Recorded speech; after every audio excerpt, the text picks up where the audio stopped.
देखिए rotation chapter का ये काफ़ी एक बढ़िया सा क्वेश्चन है, ठीक है, जो कि आपको जेई के मेन में नीट में पूछा जा सकता है। एडवांस में पूछने का चांस इसका थोड़ा कम रहता है, ठीक है। तो देखिए इस क्वेश्चन में कहा क्या है ना, a motor bike is moving with a speed of 36 kilometre per hour, है ना। एक ये जो मोटर बाइक आपको दिख रहा है ना, ये 36 किलोमीटर पर आवर से मूव कर रहा है ना। Along a straight road, the radius of its wheel and its moment of inertia about the axis of rotation are 40 centimetre, ठीक है। रेडियस कितनी बोली गई है यहाँ पे, रेडियस बोला है 40 सेंटीमीटर और मोमेंट ऑफ इनर्शिया दे दिया है 5 kg मीटर स्क्वायर, ठीक है।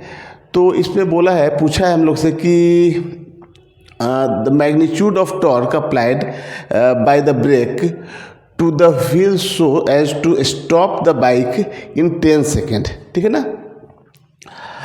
तो 10 सेकेंड में स्टॉप हो जाए, है ना। तो हम लोग क्या एक ब्रेक लगाएंगे यहाँ पे, ठीक है। तो एक टॉर्क प्रोड्यूस होगा।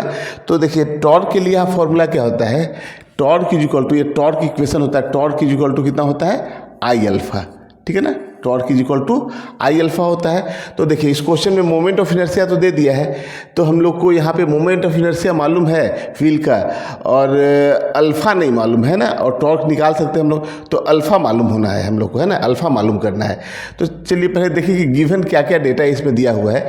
तो यहाँ से देखिए, तो इसमें आपको रेडियस दे दिया है, रेडियस दे दिया है 40 सेंटीमीटर यानी कि 0.4 मीटर हो गया।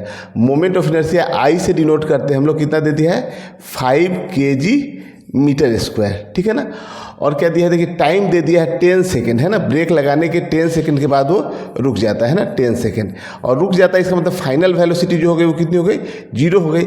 इनिशियल वेलोसिटी जो है ना वो दिया है 36 किलोमीटर पर आवर, तो उसको मीटर पर सेकेंड में आप चेंज करेंगे तो 5/18 से जब आप मल्टीप्लाई कर देंगे तो इसकी इनिशियल वेलोसिटी जो आ जाएगी ना वो कितनी हो जाएगी, 10 मीटर पर सेकेंड, ठीक है ना। तो हम लोग ऐसा यूनिट में ही वैल्यू पुट करेंगे।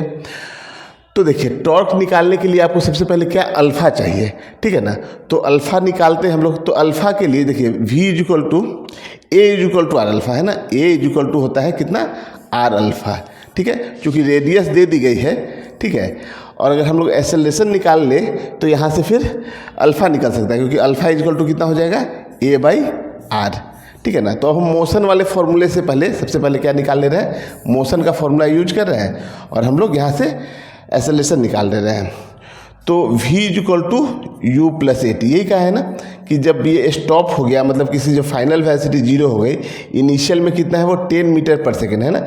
जब वो ब्रेक अप्लाई किया है उस समय उसकी वेलोसिटी कितनी है, 10 मीटर पर सेकेंड है, और प्लस का यही एक्सेलरेशन, हालांकि जो एक्सेलरेशन होगा ये रिटार्डेशन होगा, है ना, निगेटिव में एक्सेलरेशन होगा, और इनटू टाइम कितना बोला है 10, है ना। तो यहाँ से आप एक्सेलरेशन देखिए तो a इज इक्वल टू कितना हो गया, -1 मीटर पर सेकेंड स्क्वायर। माइनस क्या बता रहा है कि ये ब्रेक लगा है, तो ये जो एक्सेलरेशन है वो एक्चुअल में क्या है, रिटार्डेशन है। तो देखिए आप एक्सेलरेशन की वैल्यू आप निकाल ली यहाँ पे, तो एक्सेलरेशन की वैल्यू यहाँ से रखे 1, और रेडियस कितना बोला है 0.4 मीटर, है ना। क्वेश्चन में देखिए सेंटीमीटर में दिया हुआ था, इसका रेडियस जो दिया हुआ था यहाँ पे सेंटीमीटर, 40 सेंटीमीटर था। आप उसको 100 से डिवाइड कर लीजिएगा तो 0.4 मीटर आ जाएगा रेडियस। तो यहाँ देखिए 1/0.4 कीजिएगा ना तो इसकी वैल्यू आ जाएगी 2.5, ठीक है ना। एंगुलर एक्सेलरेशन है तो रेडियन पर सेकेंड स्क्वायर हो जाएगा। अब हम लोग यहाँ टॉर्क निकालते हैं ना, जो हम लोग को टॉर्क निकालना था क्वेश्चन में यही पूछा है, और मोमेंट ऑफ इनर्शिया दे दिया है सीधे, है ना। जिससे मान लीजिए आपको अगर कहता है कि रिंग है तो रिंग का मोमेंट ऑफ इनर्शिया mr² होता है, डिस्क है तो डिस्क का मोमेंट ऑफ इनर्शिया जो है वो mr²/2 हो जाता है, जो एक्सिस है उसके अबाउट। लेकिन यहाँ पे हम लोग को डायरेक्ट मोमेंट ऑफ इनर्शिया ही दे दिया है, तो हम लोग डायरेक्ट इस वैल्यू को पुट कर लेते हैं। तो देखिए कितना दिया है, 5 दिया है, यूनिट दिया है kg मीटर स्क्वायर, मतलब ऐसा यूनिट में ही है तो कोई चेंज करने की जरूरत नहीं है। अल्फा आप यहाँ निकाल चुके हैं, कितना है 2.5 है, तो इसको आप सिंप्लीफाई कर लीजिए तो आ जाएगा 12.5, और newton into metre, torque unit होती है न्यूटन मीटर। तो इसका जो आपको ऑप्शन नंबर जो दिख रहा है ना ये, ठीक है ना, वो 12.5 kg मीटर स्क्वायर पर सेकेंड स्क्वायर, ठीक है ना। ये भी यूनिट होगी यहाँ से। तो आपका ये जो सी ऑप्शन जो है ना, सी, ये करेक्ट हो गया, ठीक है।